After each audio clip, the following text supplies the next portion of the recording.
জীবনকে বুঝতে হলে আপনাকে 3টি জায়গায় যেতে হবে। 1. হাসপাতাল, 2. কারাগার এবং 3. কবরস্থান। হাসপাতাল, এখানে গেলেই বুঝবেন সুস্থতার চেয়ে বড় সম্পদ আর নেই। হাজার কোটি টাকা থাকলেও প্রিয় মানুষটাকে অসহ্য যন্ত্রণা থেকে বাঁচাতে না পারার কষ্টটা খুব কাছ থেকে দেখা যায়।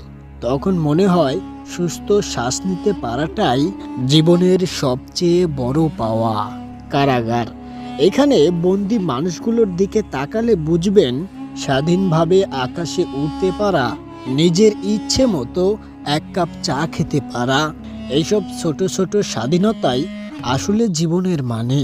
যাদের জীবন কাটে 4 দেওয়ালে, তাদের কাছে স্বাধীনতার মূল্য সোনার চেয়েও দামি। কবরস্থান, জীবনের শেষ ঠিকানা। এখানে এলেই বোঝা যায় আমরা কতটা ক্ষুদ্র। যে মাটির উপর আজ দাপিয়ে বেড়াচ্ছি, কাল সেই মাটি হবে আমাদের ছাদ।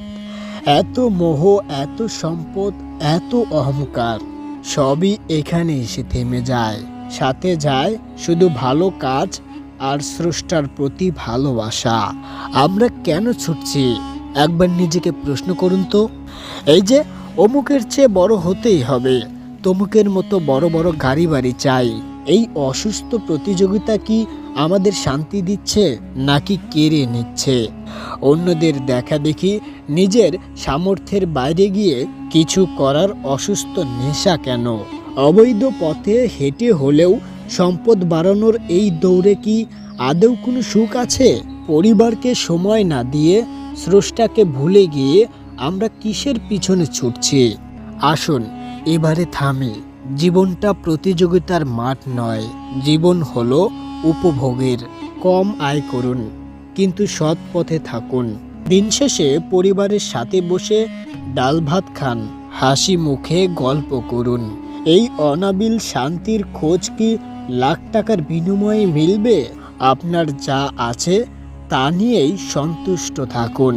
স্রষ্টার প্রতি কৃতজ্ঞ হন। জীবনটা খুব ছোট, একে যন্ত্র বানিয়ে ফেলবেন না। ভালোবাসায়, শান্তিতে আর সরলতায় বাঁচুন। দেখবেন এই পৃথিবীটাই অনেক সুন্দর মনে হয়।